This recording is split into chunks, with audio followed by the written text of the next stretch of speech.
Hi, it's Faye, and I wanted to give you a bit of a belated wrap up of all the books that I read in April. I'm starting a new job in 1 month, so I have another month now to get all the dog cuddles in and pretend to read a lot. Last month I read 5 books, and I thought I would maybe go in order because I forced myself to give star ratings to all the books that I read, which I don't always do. In April, the Magical Readathon sort of spring edition also took place, hosted by Book Roast, which is always fun.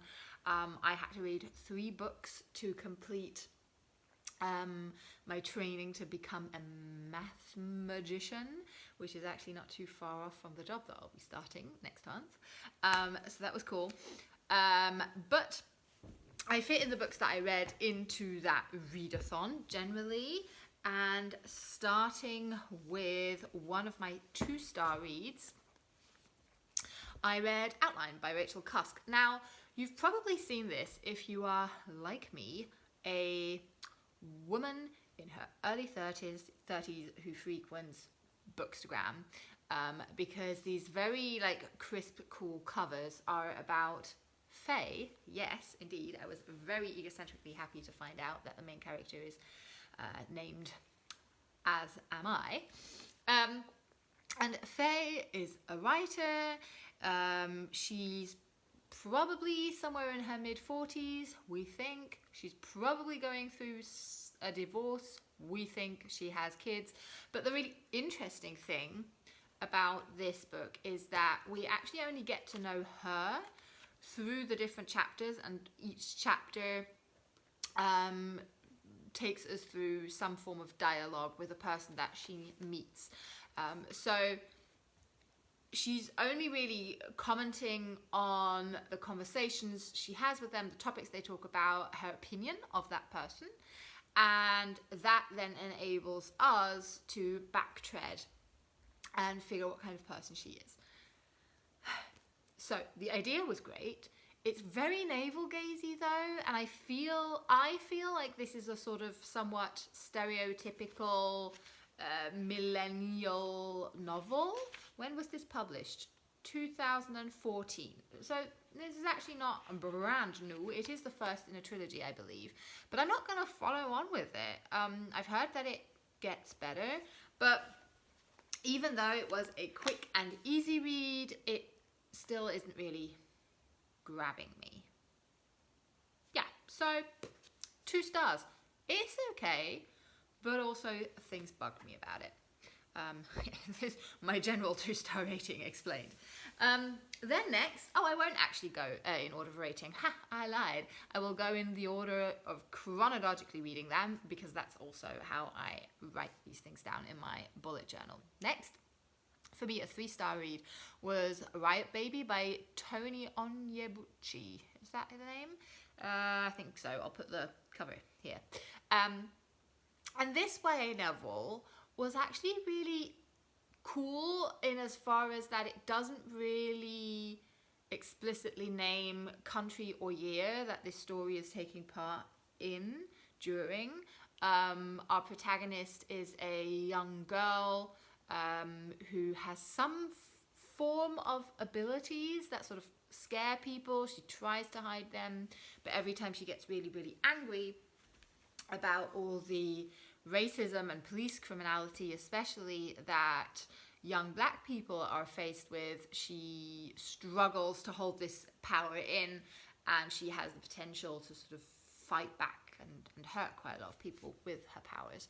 So I thought that was actually quite astute symbolism somehow. This young girl swallowing down the power that she has, and therefore even more showing how oppressed she is actually being by the system. We then are also introduced to her brother, who, being a young black man, is handed through the criminal system, basically. And this is not, how do I put this? This isn't exactly a new thought, as in we know, especially in the United States, that especially young black men just statistically are at a far higher risk of being criminalized and incarcerated, unfairly so. I'm not sure. It was an interesting spin, giving this sort of speculative fantasy aspect. But it also wasn't life-changing reading this book. Oh well, 3 stars. Interesting YA novel if you want to check it out. Another YA novel, if you want to check it out, is Harry Potter and the Prisoner of Azkaban. I'm slowly making my way through rereading all of the Harry Potter books. This is the 3rd in the series. And also the first, I think, that is a bit darker in tone and doesn't stick quite so much to the sort of stereotypical story structure that the first and the second very much adhere to in the beginning. Harry Potter, they're sort of all blending together now. Is this? No, the second one is where he's busted out from the Dursleys by car. But this one just introduces a few really cool new characters and creatures, especially Hippogriff is mentioned in here. I also love the new characters that are introduced, Lupin and Sirius. So yeah, enjoyed this quite a bit more. I actually ended up giving it 4 stars because I just really enjoyed the read, and yeah, it's like a solid kids book. It still very much reads like a child's book though, children's book. Back to a 2-star read. This wasn't the most amazing reading month for me. I read Sense and Sensibility by Jane Austen. My friend Christy and I are trying to find buddy reads together again and again. Oh, there's still a bookmark in here. I promise I finished it though. That's just because I finished it as a digital, on my digital edition. Sense and Sensibility by Jane Austen is fine, I guess. Strong points: her very witty, astute commentary on horrible people and class.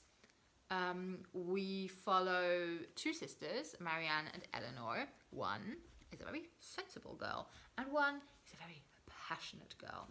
And that's actually my first sort of qualm with the book, because apparently they are polar opposites, but one I think is just sort of uppity and annoying, and the apparently so passionate, floozy girl is the one that I could relate to much more. I mean, maybe that means that I'm not very sensible, but I don't really think it's an either or thing. So we have these 2 sisters. They have a 3rd sister, apparently she's more interesting and important in the BBC movie adaptation. She has absolutely no personality or importance or relevance in the book though. And these 2 sisters basically find men, because pairing off with a man is the most important thing. And there is 0 chemistry between either of the couplings in the end. And the chemistry that I saw between both women and other characters just sort of gets brushed under the rug. I don't know, very strange choice in couples here in the end. I do want to watch the movie. Apparently that's really good. I may not have finished it if I hadn't been reading it with my friend and we were sort of motivating each other and sort of telling each other, my problem is, read on to chapter 18. Ooh, there's something a little bit juicy happening in chapter 21. But the little bit juicy was us being kind. Yeah. And then finally, another 2-star read, which is a bit niche. Generation Beleidigt by Caroline Forrest, which I obviously read the German translation. The original is in French though. How's it called in French? Génération, don't know how you pronounce that. Génération offensée, There, that's not embarrassing at all. Yeah, so the offended generation. And in this, the author, who is an author, journalist, a filmmaker, comments on how the young left feminist woke generation, so again, me, is ruining the reaching the goal of true equality by having a too identity-based approach to anti-racism and feminism.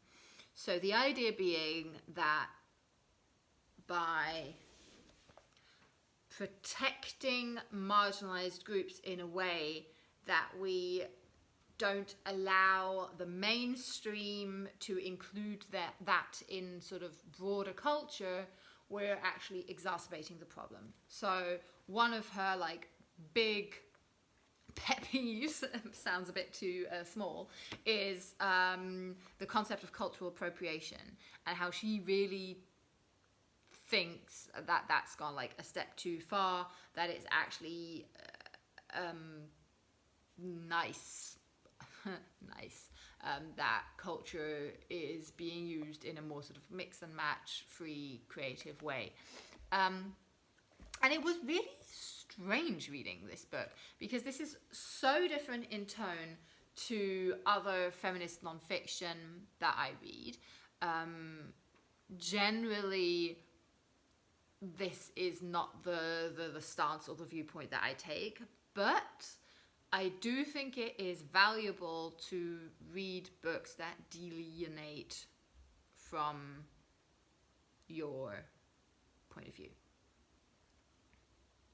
Yeah, I was just wondering like whether I'm just going to leave that there. Yeah, no, but that's the statement. I do think there is value in this. The main problem I had with this was actually not disagreeing with some of the things she says, because that's fine. I can disagree. The main issue I had, though, was that she gets really cynical. And by being so cynical and exaggerating at some parts to make her point, she actually lessens her point, I find.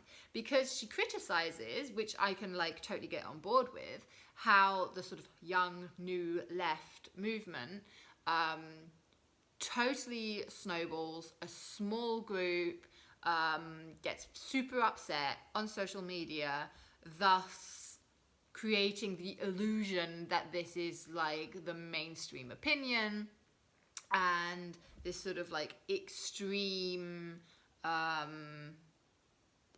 exacerbation online is actually quite artificial. And yeah, no, sorry, I'm losing my train of thought. That's a point that she makes, but then she goes ahead and tries to make that point by exaggerating and drawing comparisons that are totally over the top. So she criticizes a way of argumentation by doing it herself. And that really bugged me. So, 2 stars for this. Although it is a book that I would really quite like a few sort of friends of mine to read. My boyfriend said, oh, that's quite interesting, because it's just a little bit different to the content that we in our very like select left feminist bubble, what we usually consume. This is a little different. It's also a French author, obviously, so some of the examples, most of the examples that she talks about are actually from France, so that's also nice, actually, reading some examples that you haven't heard of before. She also worked together with quite a few journalists that worked at Charlie Hebdo and were the victim to like the terrorist attack there as well. So there is also quite a lot of upset wrapped into her text. Interesting one to end my month with. So all in all, 5 books that I have somewhat mixed feelings about, to be honest. On to hopefully a few more thrilling 5-star reads, because this was a bit of a disappointing month, to be honest. Hope yours went better, and I'll see you very soon. Bye.